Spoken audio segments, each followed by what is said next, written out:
Now, for those of you saying that I should do the Big Bank Challenge, I want you to listen to this particular song that I created a couple years ago. It goes like this. I'm about to throw my fucking bag out, but that's only if your nigga got that fucking cash out. Now, what did I say? I'm about to throw my fucking back out, okay? I'm giving flat back tees. Y'all talking about a Big Bank Challenge, and I'm gonna give you piggy bank. I'm not setting myself up like that. Give me your wig. Give me your wig. Give me your wigs. You don't know what to do with it.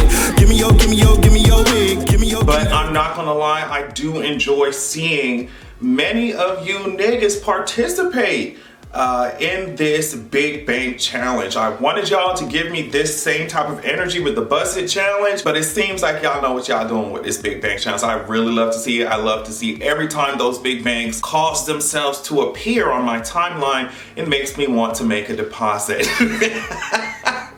Anyway, make sure that you're going over to patreon.com/AdrianExpression. Podcast episodes, early content, extra content, and you know, WandaVision just came out, and I want to talk about, maybe I will talk about on the podcast. I don't know, it depends on what the pages want me to talk about. But WandaVision is out, and I literally, as soon as I finish my work today, I'm going to watch the hell out of those 2 episodes. Keep in mind, when you're watching WandaVision, like the beginning of the season is going to be, obviously because she just created this multiverse pocket, or whatever the fuck.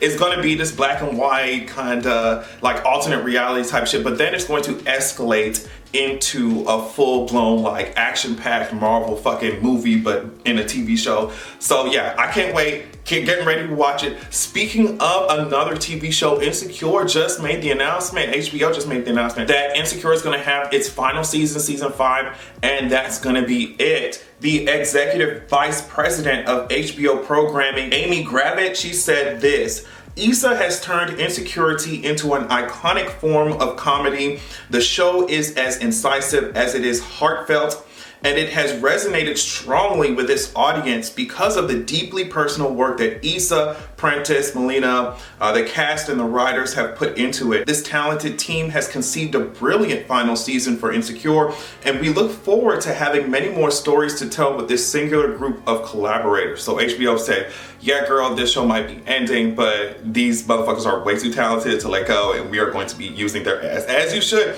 It's very inspiring, especially when you've seen Issa's growth. I think she, like, from YouTube, like doing skits, all the way up to HBO. That's like iconic. That's legendary. Love to see it. I'm very happy, even though this show was so enjoyable, it's really awesome. I'm happy that they are ending it at this season, because there's nothing worse than like drawing out a story that could have been just told in 5 seasons, or like the more you have in 22 seasons, just shit. The story just gets muddied and watered down. Even though I like seeing the show, I'm happy that they chose to end it where they did. So let's talk about this 34-35 remix of Ariana Grande. I was wrong. The last video I did, I thought it was gonna be Chloe and Halle. It definitely was not. It was Megan Thee Stallion who was featured on it, and Doja Cat. So here are my thoughts. Okay, before I talk specifically about Ariana Grande remix, I want to talk about remixes in general. I think we need to step into a time where, like, make the remixes sound like remixes. This goes for the whole music industry, right? Like, I want it to sound like a completely different sound. I don't know if we can, what's that, like the 90s or something? I don't know if we can get back to that, but that's what I want. So I don't know if, like, the general public wants that, but either way, I thought it was cute. I thought this remix was really cute. The girls did well, the bars was cute. They switched up their flows. It was fun, it was fun, it was cute. But for me personally, I think that because of the way the song is, it's very sing-songy. I don't know, I don't imagine a rap verse on this song. Does that make sense? I also don't know if it's because I just really wanted Chloe and Halle to be on the song. But the girls did good, but I just think because of the way the song is and the harmonies, and it's just very vocal, that I wanted to see what Chloe and Halle could bring to that. You know, the harmonies that they could bring to that. People were on Twitter saying like, okay, but Chloe and Halle haven't really stepped into that super sexual side of things and music. And I understand that, but I think they could have done it even if this was like the first step in that direction. I don't know why Ari gives me very much Janet on this. Like, if you listen to it just real quick, you don't really hear what she's saying, you know what I mean? But when you listen to them lyrics real closely, you're like, oh girl, she talking about fucking at 69, you know? So I don't know, tell me what you all think. I honestly think, you know, part of it has to do with the fact that I thought that we're gonna be on it, but also another part of it has to do with the vibe of the song. Am I making sense? I hope I'm making sense. But yeah, that's what happened with the remix. And since I'm talking about Chloe and Halle, they just put this on Twitter. Their gold plaques for Do It, so, and they look so cute, so yeah. Just real quick. Something that isn't cute is the fact that Ray Fisher has been out here trying to tell his story, and it seems like the whole industry is silent. I'm like, man, what is going on? Ray Fisher, you know, he plays Cyborg in DC and all this. We've known that he has been having issues with the heads of these businesses and the showrunners and shit like that. But he came back to let y'all know that he's still dragging. He's not done. He posted this on his social media, a long write-up, a long statement about what has been happening, but I, of course, broke it down for you guys. So what he's saying is that they wrote him out of the Flash movie, and it was not a cameo, it was a substantial role. He's saying that Walter Hamada, who is the president of DC Films, tried to undermine the Justice League investigation, and of course that's investigating the claims of misconduct that Ray Fisher put forward against Joss Whedon, Mr. Johns, and John Berg. Ray said, despite Walter's best efforts, the Justice League investigation was able to expose the racist, coercive, discriminatory, and the retaliatory behavior of Johns during his tenure with Warner Media's affiliates. He said no one in any profession should have to argue with their employer for their claims of abuse, racism, and discrimination to be taken up the proper chain of command. And no one in any position of leadership should attempt to dissuade those wishing to report such claims from doing so. He said he would be willing to take a polygraph test to let you bitches know, like, girl, if you think this is a game, I'm ready to sit my ass down and prove it. He also said, and if the end of my time as Cyborg is the cost for helping bring awareness and accountability to Walter Hamada's actions, I'll pay it gladly. So he said, like, girl, y'all can talk all y'all shit y'all want to. Y'all can say I'm doing this, I'm doing shit for attention, whatever y'all want to say. But he said, even if they take this role of Cyborg away from me, it would be worth it if I get to call out and hold accountable the idiots who are doing this type of shit in DC. So I think y'all need to stop playing in this man's face. That's what I think y'all need to stop playing. He's not playing around with you bitches. Like, he's not playing. He's not playing. Y'all need to stop playing around with this man's face. The investigation came up with some shit. Y'all need to pay attention. Give this man what he needs to be able to work. Give this man the environment, the safe, you know what I mean, professional environment that he needs to work. And shut y'all ass up. This man's not playing. Ray Fisher's not playing. So, I don't know. I hope that his story gets bigger than what it is. And I'm just like, DC, especially in your live action movies department, y'all have a lot of issues already. You don't want any more. So I would just advise them to get this shit together. Like, for real. We're talking a lot about like TV and movie media this video, but Avatar: The Last Airbender's voice cast says that the Netflix live action series will be redundant. That's what they said. Now, they have been really, like, at least the people who have been involved with the original series of Avatar: The Last Airbender has really come out hard against like what Netflix is trying to do. It's very interesting to see. They had a virtual reunion for the cast, the voice cast on Uproxx.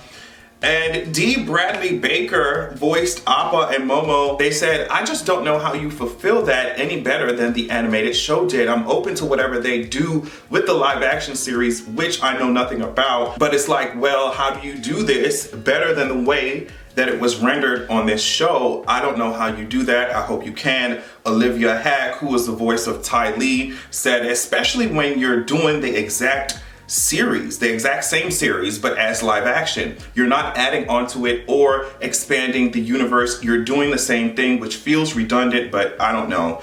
Andrea Romano, she was the voice director, and she talks about the live action movie that came out that the whole fan base pretends like it doesn't exist. And she said, it was not good. I'm sorry. The first thing is we were so good with what we set up, that's it, because it was animation and because we were setting the bar. I believe there was an ego involved about, oh, well, this is mine and I'm doing it this way. I don't care about what you guys, and by you guys, she means the creators, Michael and Brian. I don't care about what you guys created. She said the people in charge of that movie was basically like, I'm not going to do what the showrunners want.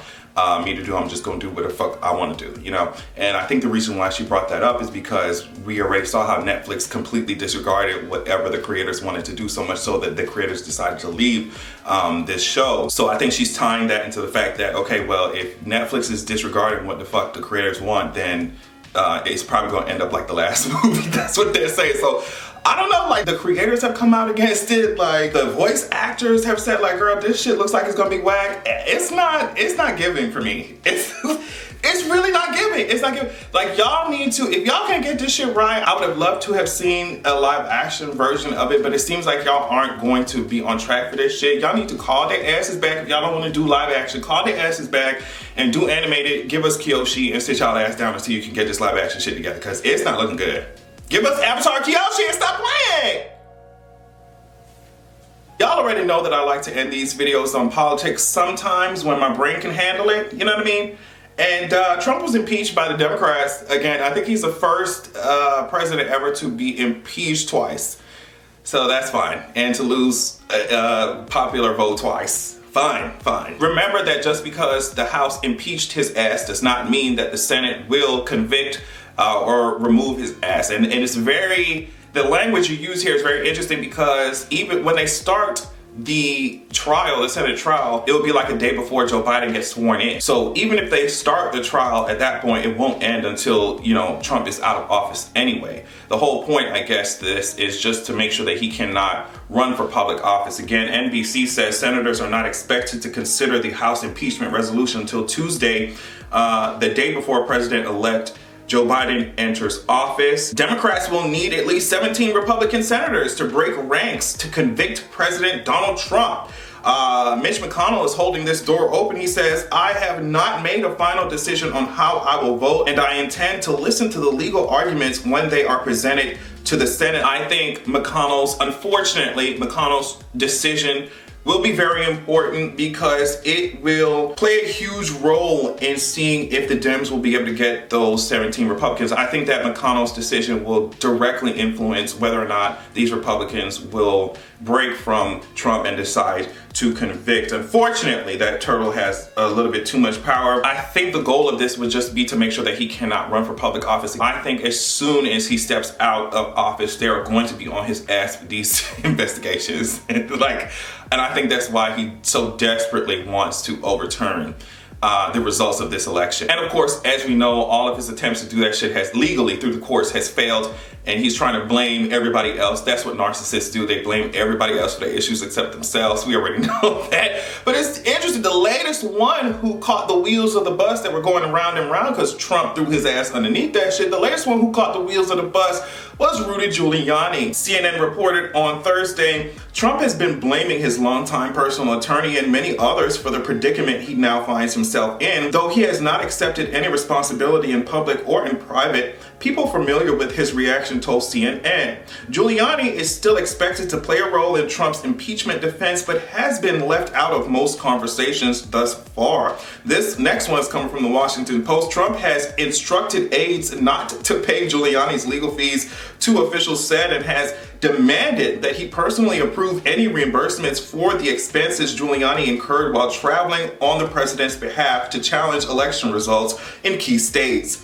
They said Trump has privately expressed concern with some of Giuliani's moves and did not appreciate a demand from Giuliani for $20,000 a day in fees for his work attempting to overturn the elections. It's like they're both trying to fuck each other over. Like, Giuliani, what do you need $20,000 a day for to get your ass up on these mainstream media networks and lie your ass off? $20,000 a day, girl. I would be mad too, nigga. And we ain't turned this shit into a dictatorship yet, Giuliani. What the fuck going on, nigga? I know that Giuliani's Shrek and Fiona, mixed face ass is mad as hell. This shit is gonna be amazing to watch. The inauguration is coming up. And them girls got Lady Gaga to sing the national anthem. The girls got Demi Lovato to perform, I think. And they also got J-Lo to perform, girl. That's why I said on Twitter, I was like, J-Lo finna put that partition chair right behind them glass teleprompter panels, bitch. She finna be out there like, DC, you better make some noise. I might have stole my vocals, but they did not steal this election. Biden has come out with a new plan, by the way, America Rescue Plan. So he wants to increase the federal per week unemployment benefit to $400 and extending it through the end of September. He wants to increase the federal minimum wage to $15 per hour. The girls saying they want 20, extending the eviction and foreclosure moratoriums until the end of September. But this one is very interesting. Direct payments of $1,400 to most Americans. And you're definitely gonna get a lot of people trying to gaslight you. Well, $1,400 plus $600 is $2,000, girl. Didn't he say if John Ossoff and Warnock won this shit that, oh, $2,000 coming directly to you? This is how the game goes. They're going to really present $1,400 stimulus checks as if it is $2,000 stimulus checks because some motherfuckers got $600 in December. Let the games begin. The games of doublespeak and gaslighting. Let's just... On that note, I love y'all so much. I hope that you enjoyed this video. Thanks so much for watching. Make sure that you check out patreon.com/AdrianExpression for extra goodies. I appreciate you so much. Make sure that your weekend is amazing. Make sure that you have a good goddamn evening. I'm a blood-sucking, mind-fucking weapon. I'm the answer, you look like a question. Thought you was broke, but you paying attention.